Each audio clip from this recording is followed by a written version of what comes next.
Yes. Hi everybody, Welcome back to another episode of... the Instagram. So we are here in the parking lot of Cityland Tagaytay Prime Residences, and we are blessed to have with us the company of our van life friends from Van Life Philippines, Ross and Sylvia Cortez, here with their beloved camper van. So they built this all by themselves. Okay, so just to introduce, they have been our subscribers for a few years now. Yeah, but we never met before in campsites or anywhere else. No. Until they decided to book our condo here in Cityland. So this is their eighth staycation that they have booked with us. Since 2023. Yeah, since we opened last year, October. No, first time they booked, it was October. They've been here almost every month. Every Yes. month.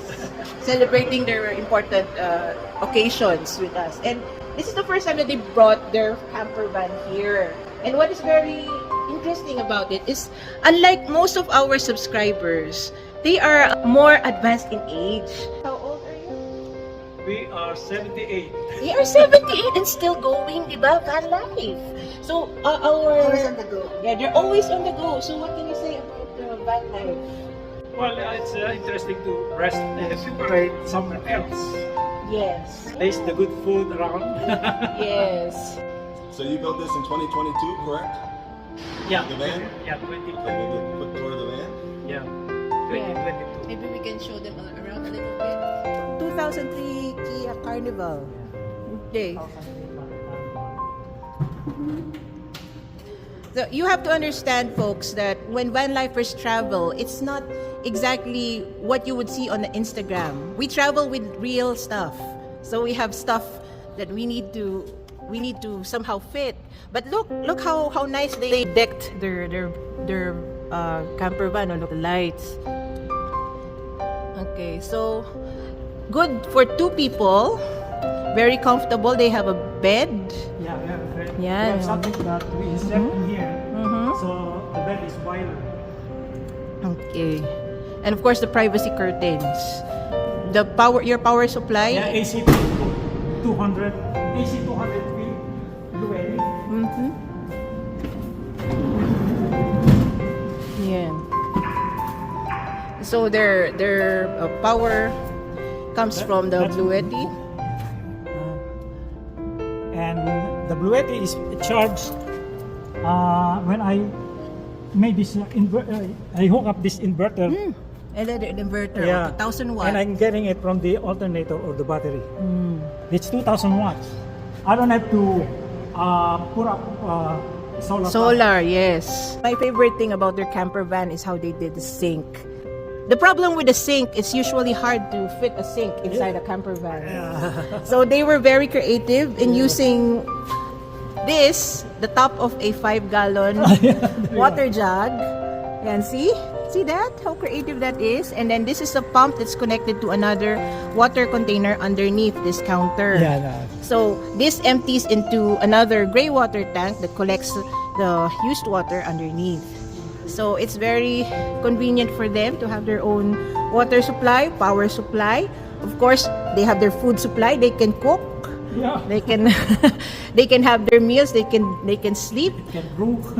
Yes, checks all the Everything you need, boxes. yeah. And have great. and also in case of we are in trouble down the road, we have spotlights. Yeah. Ready. You have to be ready for and coming equipped. from our 2,000 watts storage here. Okay. Electricity. Yeah. I wanted one of those before. That was one of the things that we were considering for our van before. What can you advise for those who want to do the van life? Make it simple. Mm-hmm. For us and for me, I thought of budget. Yes, Yeah, yes. it doesn't have to be very expensive That's true. because you only use it once in a while. Mm-hmm. Why put your money? That's right.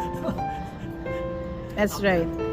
Especially if it's your main vehicle that you're also using for everyday travel, not Yeah. just for Then camping. I have another car that I use. Yeah, I only use this expensive for trips. trips. Oh, ayan, nakita nyo na ha. They have a very functional camper van which took them how long? 2.5 weeks. Oh, 2.5 weeks. 2.5 weeks. Yeah, so I said, the rim here, that's the only thing you have to be very careful. You know. The what? The rim, Oh, the rim. yeah. Oh, here. Yeah, it's, The wheel well. yeah, the wheel. Yeah. That's the only thing. You know. Some people are not good. Yeah. So, the carpentry, you did the carpentry yourself? Yeah. See? I used to work in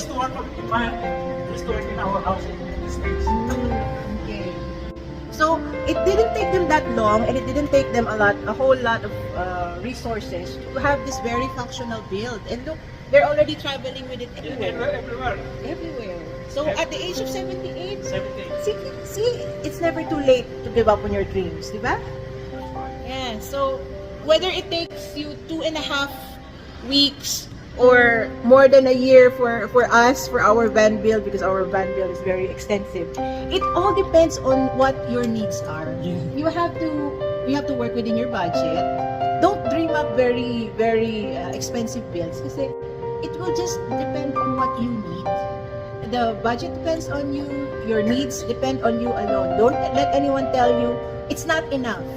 Yeah. You go and chase your dreams in any way that you can.